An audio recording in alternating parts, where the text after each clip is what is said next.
As for my question, I want to ask about Berkshire Hathaway Energy and the unique structure that has evolved there, given that Berkshire doesn't own 100% of the company.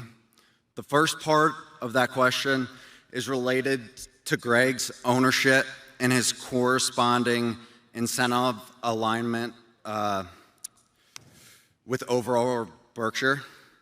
Now, there's a wise man named Charlie that in 1995, at a speech to Harvard, taught us how important incentives are to human behavior.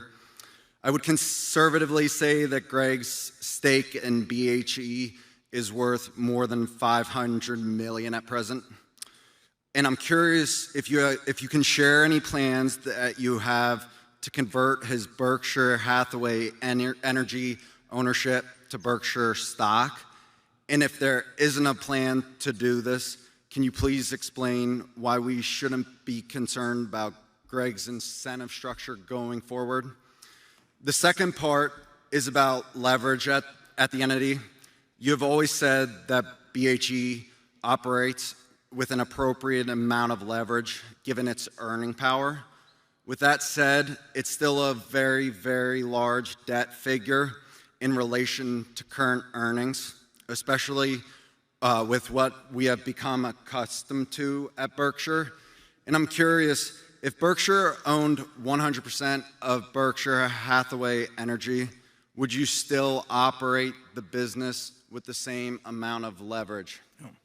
Okay, thank you. The second part is the easiest one to answer, so I'll take that. And I'll throw the first one back to Charlie. But the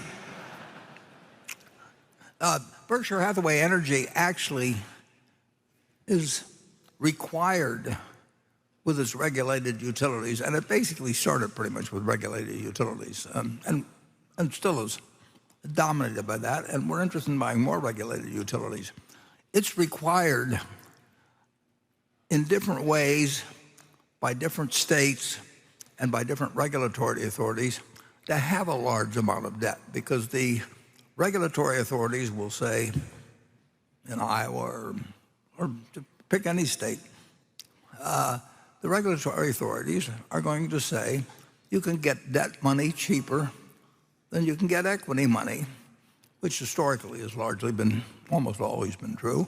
And they say that since we're going to allow you a return on equity, we'll say, just pick a figure, but let's say they allow us a return on equity of 9%, and we can borrow a lot of capital at 3%, they say it'll result in higher rates to customers if you use it, put in all equity. We would love to have all equity in our utilities, but we wouldn't, the regulator wouldn't stand for it, because it would result in, under the traditional system, it would result in higher prices to consumers. So that's built into the system, and we would, well, our regulator wouldn't allow us essentially to get the same return on equity and have an all equity structure. The answer is,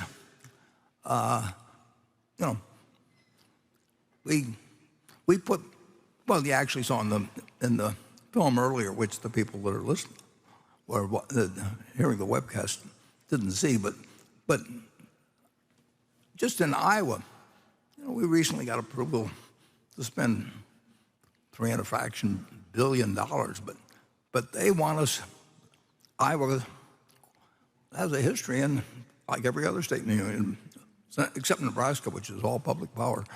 But every private powers, they have a history of wanting X percent to be in debt.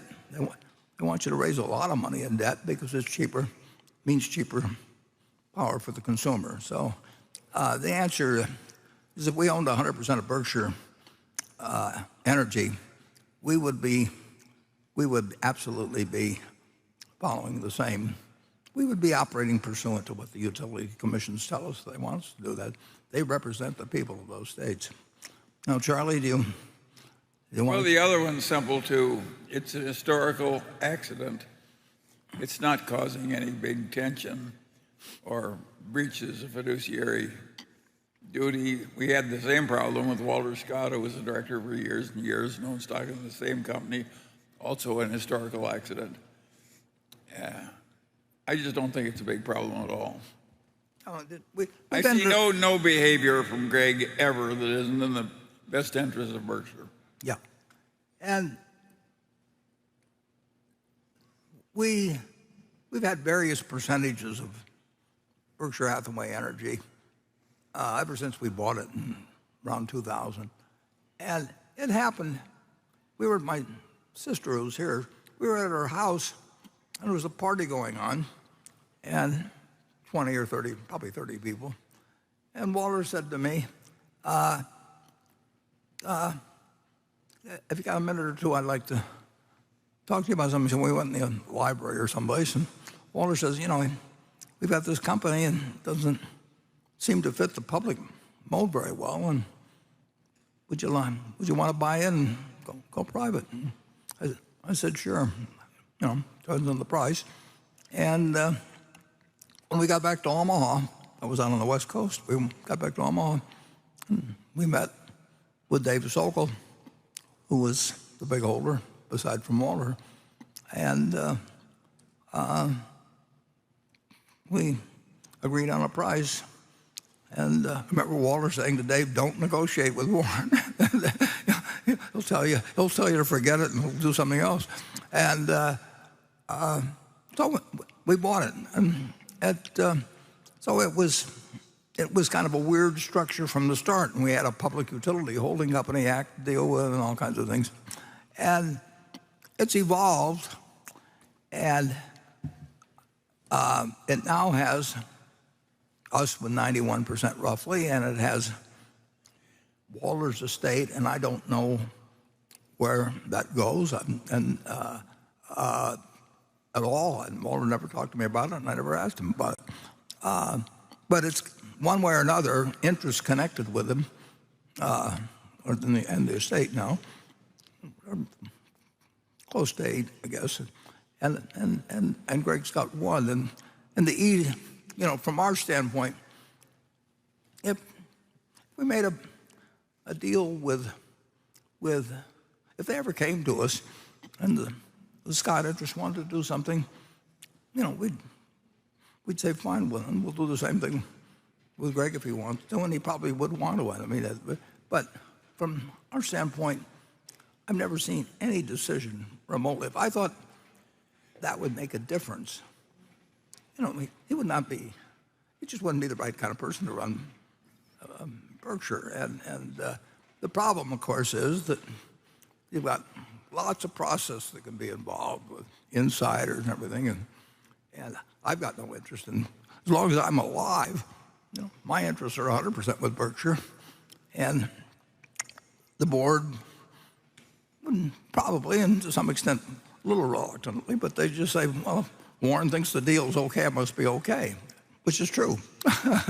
And so I could make a deal with anybody, and it doesn't get all messed up with process. But on the other hand, if I'm not around, the pressures are the directors to do whatever the lawyers tell them to do, and the lawyers tell them to do this and that, and then they want to bring in investment bankers to make a value. And the whole thing is a game from that point forward. And it's expensive.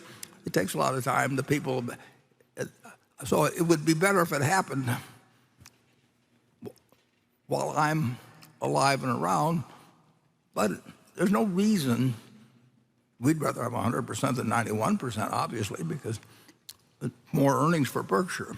But there's no reason to try and do anything with either the Scott interests or Greg, unless they want to do it. And the logical thing is if anything happened with the Scotts, we'd certainly offer it to Greg. But who knows what happens in the future. The one thing I guarantee you, Berkshire Hathaway holders will never be taken advantage of, and you can sue my estate or something like that if anybody felt differently about that. It isn't going to happen. But it's a lot easier if it's done while I'm around, actually, than if it's done later. But I wish we had 20 more conflicts of interest just like it. yeah, yeah, that's exactly true. Yeah, it's a perfectly logical question. I mean, but it is not a problem, and any answer that's arrived at will be good for all concerned. And right now, I've got no feeling that well, I have no knowledge at all of where the stock that the Scots have goes, or how they feel about it, or anything. And that's up to them. Walter was our partner, and as far as we're concerned, we treat anybody connected with them as our partner, and they know that. They don't have to worry about us taking advantage of them, and we can understand why. If they don't do anything, we can understand that. If they want to do something, we can understand that. It's a good question, though. Thank you.